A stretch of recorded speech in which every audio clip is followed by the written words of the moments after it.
Pessoal, eu estou aqui remoendo, pensando quanto tempo a gente ainda vai ter que esperar que os nossos deputados se mexam no Congresso para resolver essa questão crucial da anistia dos presos políticos. Estava fazendo um levantamento, né? Eu gosto de acompanhar o que está acontecendo no STF e a gente já tem 141 pessoas que estão ou condenadas ou em processo de condenação, ou que já estão pautadas para o julgamento no STF, é um julgamento que é virtual. Tá? Então, quem são essas pessoas? Tá? Desde que eu comecei a prestar atenção e a conversar e a entrevistar advogados e os próprios presos políticos, eu posso dizer para você que essas pessoas são donas de casa, aposentados, pessoas que tinham uma disponibilidade para irem a Brasília fazer uma manifestação no início do ano passado. Essas pessoas que estão sendo condenadas, neste momento, são pessoas que estavam dentro dos prédios da República. E por que eles estavam dentro dos prédios da República? Porque naquele momento em que começou aquela enxurrada de bombas e tiros de bala de borracha, essas pessoas foram se abrigar dentro dos prédios da República, e não poucas a convite da própria polícia. Venham para cá, que aqui é mais seguro, aqui a gente protege vocês. Em regra, quem estava dentro do prédio do Senado recebeu esse convite e inclusive ficou junto com a polícia, bateu foto com a polícia. E de súbito, em dado momento, aquilo tudo muda e essas pessoas são levadas para o subsolo e a partir daí elas são presas, levadas para o IML e depois elas vão presas no Papuda. Depois elas, muitas, né, não todas, mas a maioria desse pessoal que foi encontrado dentro dos prédios se abrigando, depois de um tempo acabou voltando para casa de tornozeleira. E desde setembro começaram os julgamentos. Então, eu olho para essa lista e vejo que tem já praticamente condenado. Quem não foi julgado, a gente já sabe o resultado. Nós tivemos uma absolvição somente, a gente está em 141 nomes. Condenados, a gente tem que já passou o julgamento, nós temos 103, é um número grande, né? A gente tem ainda em fase final de julgamento, que depende apenas de detalhes, porque o que o ministro Alexandre de Moraes recomenda de pena é acatado pelo STF, então a gente já tem penas aí de 14 a 17 anos para mais uma turma de 15 pessoas, então a gente já tem 117 pessoas praticamente condenadas, e essas condenações elas são nesse tempo, assim, 17 anos de prisão, 14 anos de prisão. Gente, 14 anos de prisão porque você estava numa manifestação e ficou com medo e foi se refugiar, ou porque você não conseguia respirar, você foi se refugiar dentro de um prédio.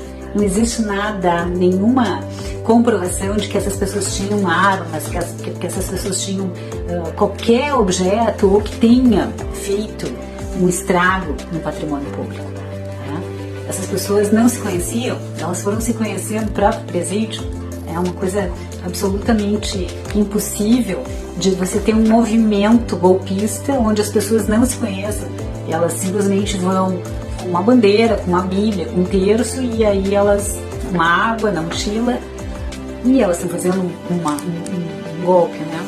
Então isso é muito triste, e a gente tem ainda agora também alguns aditamentos, ou seja, pessoas que eram acusadas de 2 crimes, elas passaram a ser acusadas de 5 crimes, e aí elas vão também ser julgadas e possivelmente condenadas por tantos anos, esses anos todos, que a gente não consegue nem conceber, como uma dona de casa, um aposentado, um trabalhador que foi para Brasília fazer uma reivindicação dos seus direitos, num Brasil que conhece essas reivindicações de rua há tanto tempo, diretas já, movimento não sei o que, a gente sempre teve essa liberdade.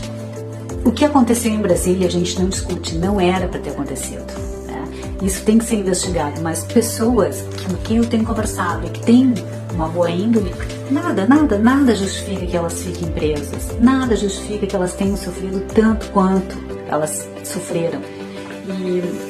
E aí o caminho é definitivamente o caminho, a resposta para tudo isso, já que não é jurídica e os advogados estão realmente sem esperança em relação à questão jurídica, porque não está funcionando o que está na lei. A gente tem um projeto de lei que está na Câmara dos Deputados. Esse projeto de lei, de autoria de Ramagem, do deputado Ramagem, esse projeto de lei tem o número 5793, é do final do ano passado e está na Câmara. E a gente precisa conversar com os deputados e perguntar quando é que vocês vão apoiar esse projeto. A gente não tem 20 deputados que tenham falado ou se manifestado a favor desse projeto. Gente, nós temos muitos deputados.